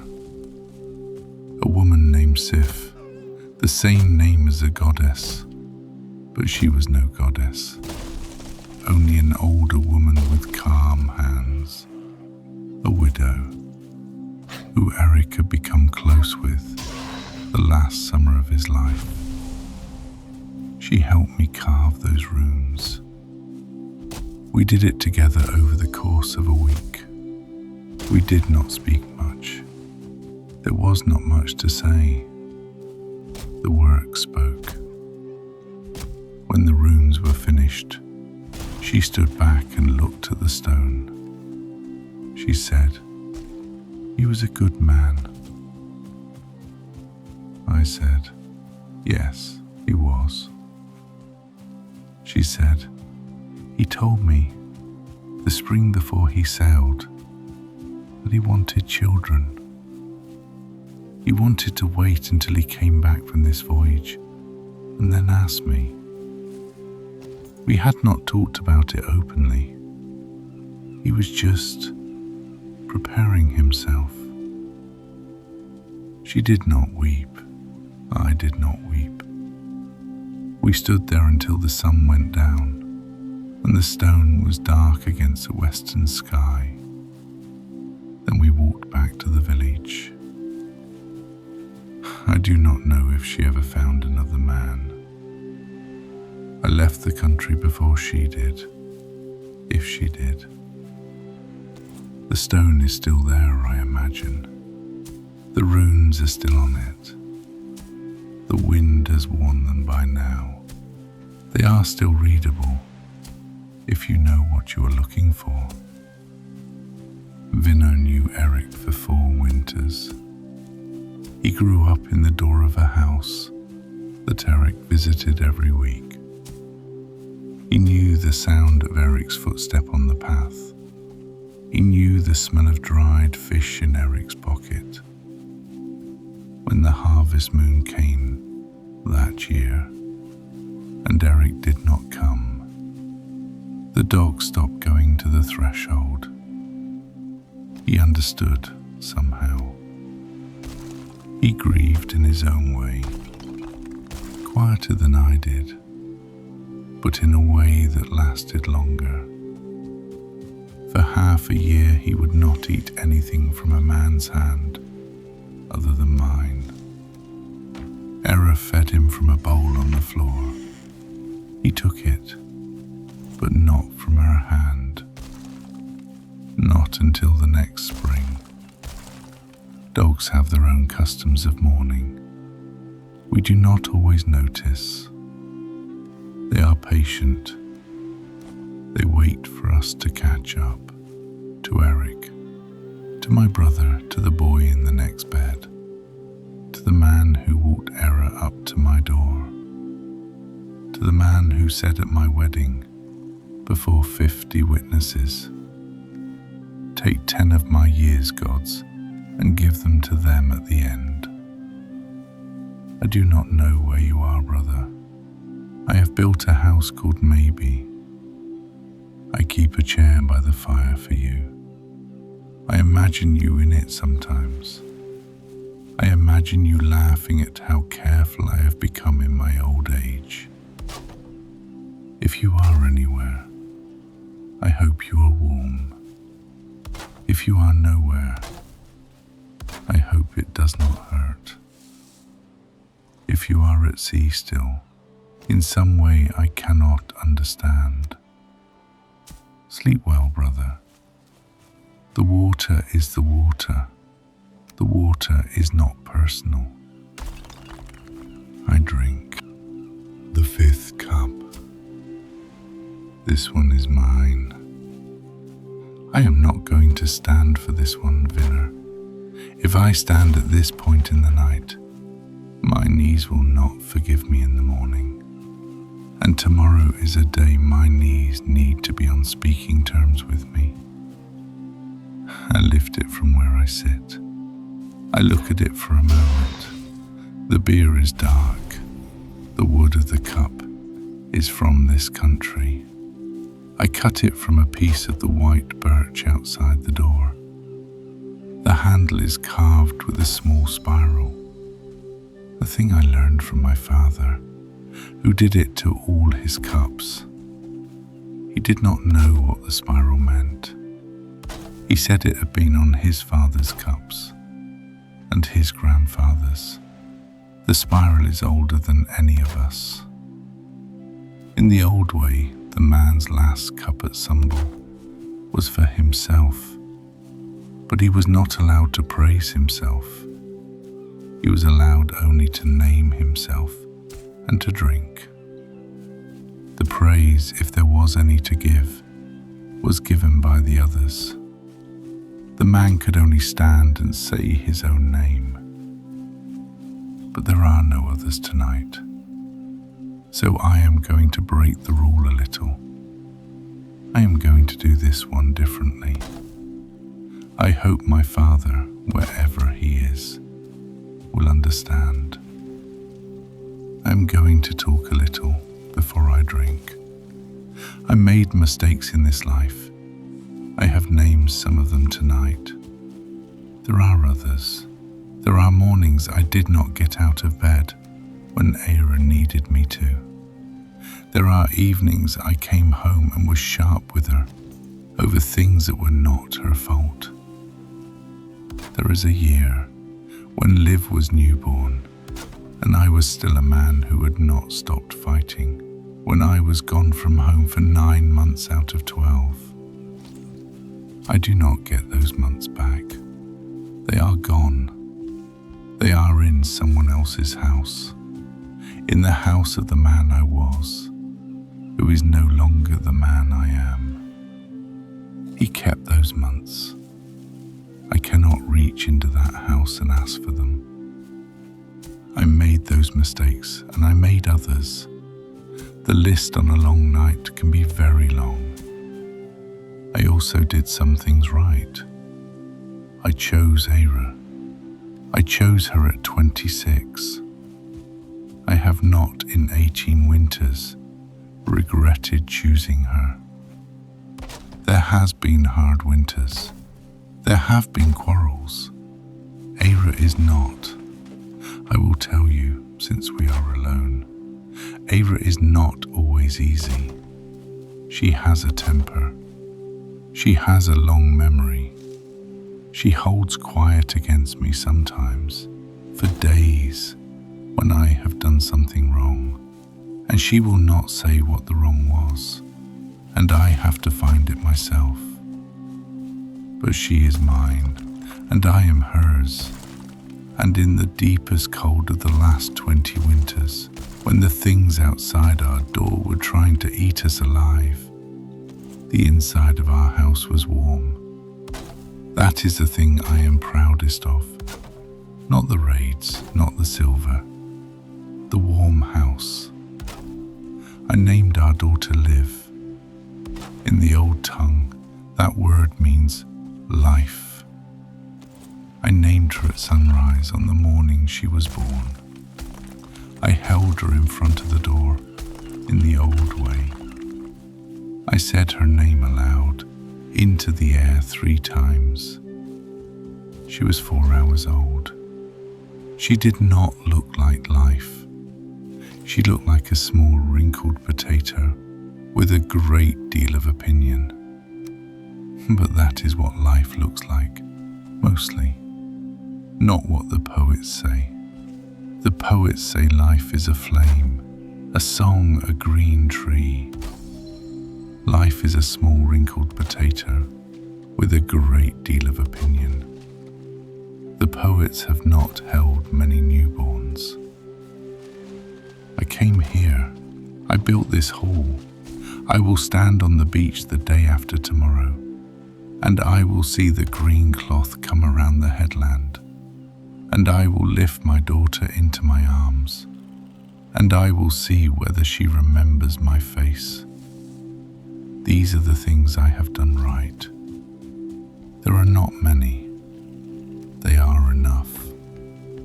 In the old belief, and I have brought up many old beliefs tonight, brother dog. You have been very patient. In the old belief, there is something called weird. Some say earther. The English say weird. The same thing said 2 ways. Both mean a weaving. Most men outside our country translate it as fate. That is wrong or close to wrong. Fate is a thing that God set down before you were born. A road you must walk, whether you will it or not. Weird is different. Weird is a weaving. The Norns, 3 women, who sit at the foot of a great tree at the world's center. They spin the threads of every life, past, present, future. They weave at a loom that is the size of the world. The threads are our lives. Their work is the pattern of the world. But here is the thing the storytellers do not always emphasize. We weave too. The Norns weave the warp. We weave the weft. Our actions, our choices, our silences. These are the threads we add. The pattern is theirs. The threads are ours. We cannot change the pattern. We can change the texture. We can change the color. We can put something into the cloth that was not there before. A kindness, a cruelty, a moment of patience, a betrayal. And that thing is woven in, and it stays. I did not understand this when I was young. When I was young, I thought everything was fate. I thought I was being moved. I thought the gods had decided what I would do, and I was simply finding out what it was. That made the killing easier. I was not the killer. The killer was Odin's hand on my shoulder, the weird of my birth, the warlock of my line. I was an instrument. I was lying to myself. The gods, if they exist, do not weave the weft. They weave the warp. The weft is mine. The weft was always mine. The killing was mine. The marriage was mine. The hill was mine. The dragon head that I lifted off and laid on the sand. That gesture was mine. I am tonight, weaving in the very last threads I will weave for a long time. Tomorrow, when the green cloth comes, the work will pause. Then it will continue, with new hands joining mine, with Ira's hands, with Liv's small hands eventually. The cloth will be a different cloth after they come. Not finer, not coarser, just different. I am ready for it. Vinner, old man. In the old belief, there is one more thing I want to tell you about. The filger. Every person, the old men said, has a filger, a spirit companion that walks behind them in the unseen world. Sometimes a filger shows itself in dreams. Sometimes it appears at the moment of death, just before, like a guide. Most of the time, it walks behind, and you do not see it, and you live your whole life without knowing it is there. The filger, in the old belief, often takes the shape of an animal, the animal that suits the soul of the person. A wolf for some, a raven for some, a bear, a hawk, a hound. When I was 20, I would have told you with great certainty what my filger was. I would have said something dramatic. A wolf, a great black wolf with golden eyes. I would have wanted my filger to look like a poem. I am older. I no longer think my filger is a great black wolf with golden eyes. I think my filger is a grey, scarred old hound with a torn ear and a limp. I think my filger was given to me when I was 34, in the form of a 4-month-old pup with blood on his shoulder, on the night a man came over my wall with a knife. I think my filger has been at my hill for 11 winters. I think my filger is going to die before I do, probably within the next 2 or 3 winters. I think when he goes, a part of me will go with him, and there will not be another Filger for me. The old men say a man can have only one. I do not know if any of this is true, Vinner. The old beliefs may be only stories. The Norns may be only an explanation we made up to give a shape to the cloth of a life. The Filger may be only an old name for the love between a man and his dog. But I will tell you something. If I had to choose between believing in Odin and believing in you, between believing in Valhalla and believing in your steady weight against my foot at night, I would choose you without one moment of hesitation. The gods have asked very little of me and given me little I can confirm. You have asked nothing of me and given me. You have given me your whole life. If that is not the work of a Filger, then I do not know what a Filger is, and I do not care. The word is just a word. The thing under the word is what matters. The thing under the word is sleeping at my foot right now.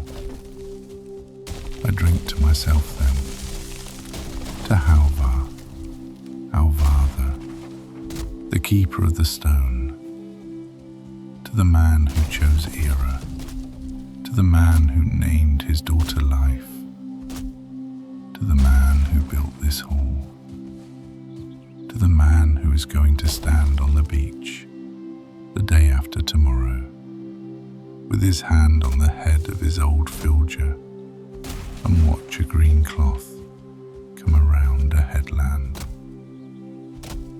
To the weaver, I drink. The cup is empty. The fire is mostly gone now. There is one log still glowing, and the rest is ash. The smoke through the roof hole has thinned. The stars I can see are different stars than the ones I could see when I sat down. The night has turned. The wind has dropped. The world outside is very quiet. 5 cups, 5 names. The hall has heard them. The hall will keep them.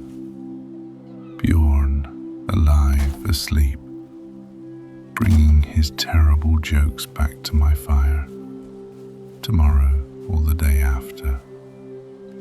Sigvold, beekeeper stutterer, kneeling in the firelight, dying with his wife's name half said on his mouth. Olaf, the boy with the quick hands, who stood for me on a small island and did not come back. Eric, my brother, somewhere in the maybe house, in some hall I cannot see, in some field I cannot walk. And me, the keeper of the stone, the weaver of weft, the man at the table tonight, with 1 cup empty in front of him, and 4 more empty beside it. The old men say that when Sumbel is finished, the speakers stand together one last time, and they offer the last words to those who will come after, to the children, to the houses that will be built, to the futures that have not yet happened. I have no one standing with me, so I will speak the last words from where I sit, and I will speak them to you, Vinner, who are the only one here, and to the hall which will keep them, and to whoever is listening tonight, in whatever far country they are listening from. To Era, my wife, hand that found mine in the dark 2 winters ago, when I said, I think we have to go. The hand I have followed since, the hand I will reach for the day after tomorrow, when she steps off the second ship, and I will not let it go again until one of us has to leave my daughter, 4 winters old, asleep right now, somewhere out on the dark water, in a bunk her mother has made warm. She does not know what is coming for her tomorrow. She does not know about the white birch trees, or the meadow with the long grass, or the small bed I made with the 4 little birds at the corners. She is going to walk on a stone shore for the first time in her life, and she is going to pick up something, a shell, a smooth stone, a piece of weed, and she is going to bring it to me. I will keep it. Whatever she brings, I will keep. If she brings me a stone, I will put it on the windowsill, and I will not move it for 40 years. If she brings me a shell, the same. The thing she brings is not the thing. The thing is that she brings it. To my old friends, wherever you are, in whatever hall, on whatever field, in whatever may be, sleep well tonight. The hall remembers you. I remember you. Tomorrow there will be new names in this country, new stories, new mistakes. You will not be forgotten. The threads are woven in. The cloth carries you. To the men of the cove, to Bjorn, to old Asbjorn, who watched the storm coming and named it before it took us. To Geir the smith, who told the story of the trader, who put us on the road to this country. To all of them, sleeping now in their own halls, with their own dogs at their feet, with their own quiet thoughts. To the new village, may we live long enough to see it old. To the land beneath us, to the land Vatir, if they listen that day on the beach. I have not failed in my promise. I took only what I needed. I dug only one well. I cut only the trees I needed for the hall. I leave the rest of you alone. I will teach my daughter to leave you alone, and her children if she has them. We will be quiet on this land. The land has been kind to us. We will try to be kind back. To you, Vinna, my friend, my Filgia, my keeper, the line that runs back through Skjold and his litters, all the way to a wolfhound on the beach when I was 17. The dog who came with me on the boat, the dog who almost died in the bilge, the dog who has watched me through every cup tonight, without once asking me to be quieter. You are old, brother. I know it. I see it. I am old too. I see that also. We are not going to last each other much longer. There will be a winter and 2 or 3 winters when one of us does not get up from the fire. I think it will be you. I think you would do me the kindness of going first, so that you do not have to learn how to live without me.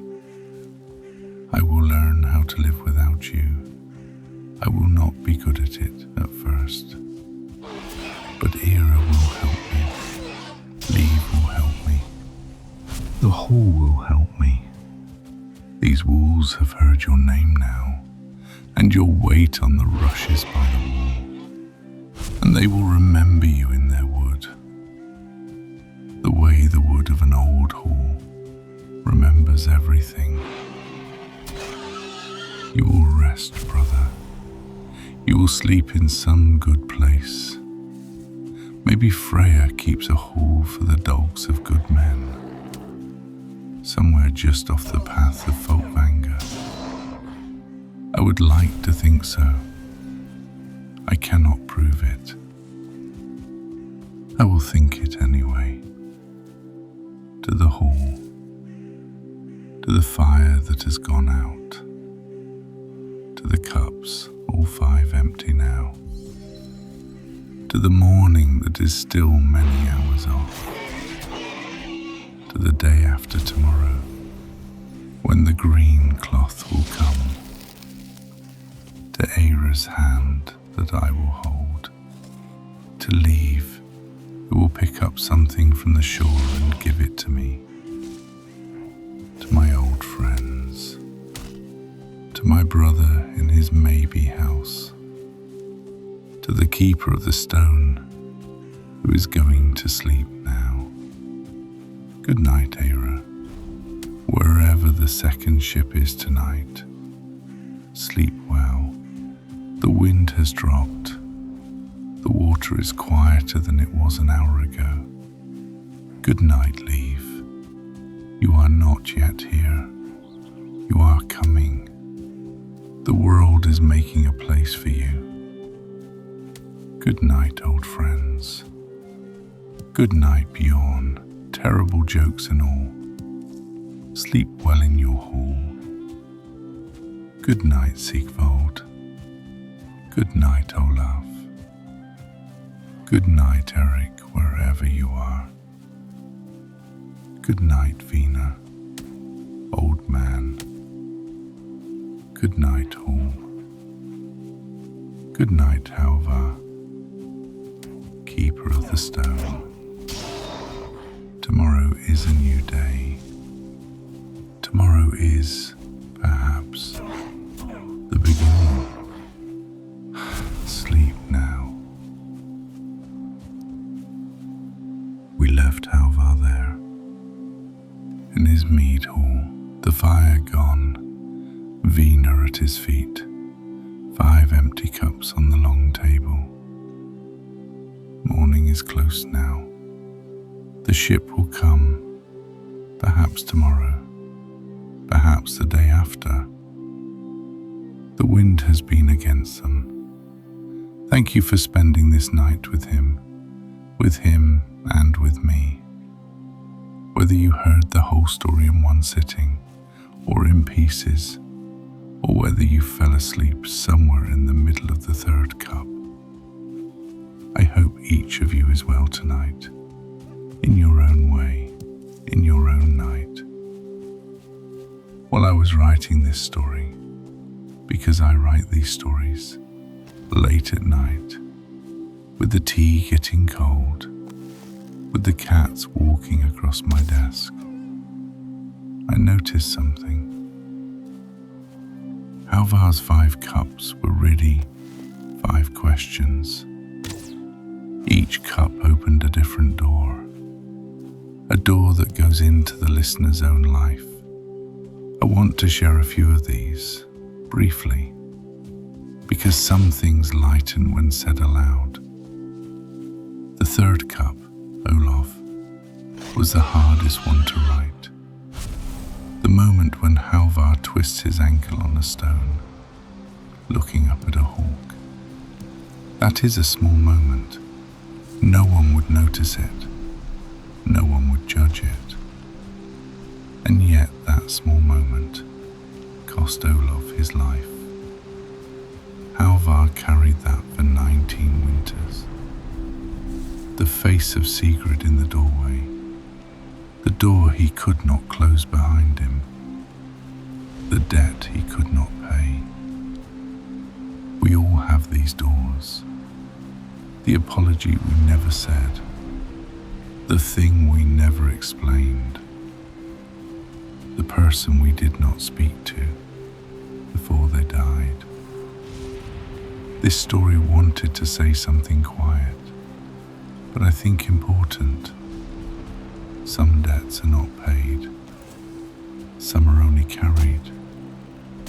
To accept this does not make a man smaller. It makes him quieter, yes, but also more real. The second cup, Sigvald, has a line in it that is one of the spines of the whole story. Alvar says, "I was that man too. I chose later not to be. But that does not mean I never was." A small sentence, a large truth. There is another person in each of our pasts, built from what we did, what we said, what we let pass. To deny that man is a kind of prison. To accept him is a kind of freedom. You make peace only with what you accept. What you refuse keeps speaking inside you. It does not stop. The fourth cup, Eric, was the longest one, because Eric is not known. He was lost at sea. No body, no grave. Alvar never learned where he went. He resisted this for years. First, he is dead. That is the truth. I face it. Then, he is alive somewhere. I will hear from him. Then finally, a third place. Maybe Valhalla, maybe Folkvanger, maybe nowhere. Not knowing after some time stops giving pain. It becomes habit. Then it becomes a house. You live in it. Anyone who has lost someone they could not bury knows this house. Anyone who has lived with an unsolved loss, an unexplained leaving, a relationship that ended in a question mark, knows it well. This story wanted to say, learning how to say I do not know is a kind of maturity, not loneliness, a deeper kind of peace. And the fifth cup, Alvar's own, he counted his mistakes. He counted the things he did right. He could not say which were more. He only said, "Tomorrow, my daughter will walk on this shore." That is enough. Maybe that is the whole shape of a life. It is not weighed. It is only lived. The plain sentence, to be still here today is enough. This small truth is, on some nights, larger than all the teachers in the world. What life teaches us in the end is not to win. It is to continue, to still be standing, to still be able to open a door to tomorrow. This was not the story of a mature man. It was a story of a man becoming mature. The difference matters to me because maturity is not a place you arrive. It is a road you keep walking. Alvar will keep walking tomorrow, like all of us.